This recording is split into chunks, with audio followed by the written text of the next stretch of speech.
Hi everybody, this is Eric Lempel, Director of PlayStation Network Operations. Regular readers of the blog typically know that we like to give you advance notice on the firmware, and we're doing something a little different today. We're actually going to give you an advanced look at the firmware. We're actually shooting all this from the new PlayStation Eye, and behind me I've got the new firmware. So let's take a look at some of the new features. One of the first things you'll see is a new feature added for remote play called Remote Start. And this gives you the ability to actually turn on your PS3 and turn it off from a Wi-Fi location.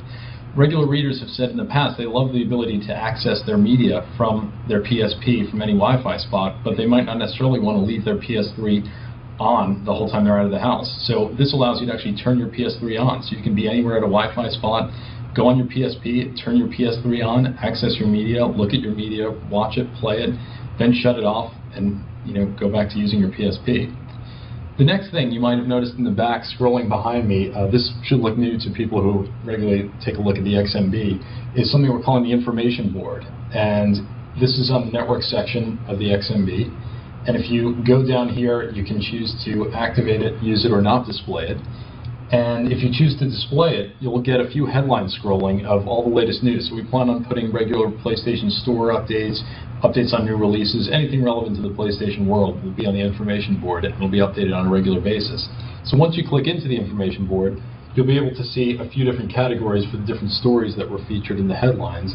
And then you can click through on a story. Here I'm clicking through on the Ratchet & Clank Future story, and you'll get some more information about that story. Recently, we updated the firmware and allowed you to use different backgrounds on the XMB, so you can use a photo or download backgrounds from the PlayStation Store. So we're taking that a step further, and we're going to be implementing full themes on the XMB. So with this firmware update, you can go down here and you'll see theme settings, and if you click on this, you'll see here I've got a couple of themes that will be available at launch and should come in the firmware update or may be available from our website. And this is one called Air Paint. And basically the themes fully change the background of the XMB, and they also change the look of the icons. And so you can see all the icons look a lot different than what you'd normally expect. And we'll be making these available in the PlayStation Store and on PlayStation.com. And they'll be available for games and other different types of themes around the gaming universe and things probably outside of gaming as well. So I'll go back to the original background. And the next thing I want to talk about are playlists. So as many of you know, you can store your photos and your music on the PS3, but in the past, they were divided up into folders. So here we've got folders divided up by month, but you can also do it by year or just have every file there. But with playlists, we're creating the ability to take specific photos and put them in folders, so you can just create a playlist of your favorite photos. So if you want to have your favorite photos scrolling in the background, but they're all in different folders or organized differently, you can now do that. So basically, you click over on playlists, and here I've got a bunch of playlists divided out by different categories. It could be a trip, it could be pictures of your friends and family. But here I'll create a new playlist, and we'll just call this favorites. So I'll delete that, and I'll just call it, let's say, one's capital.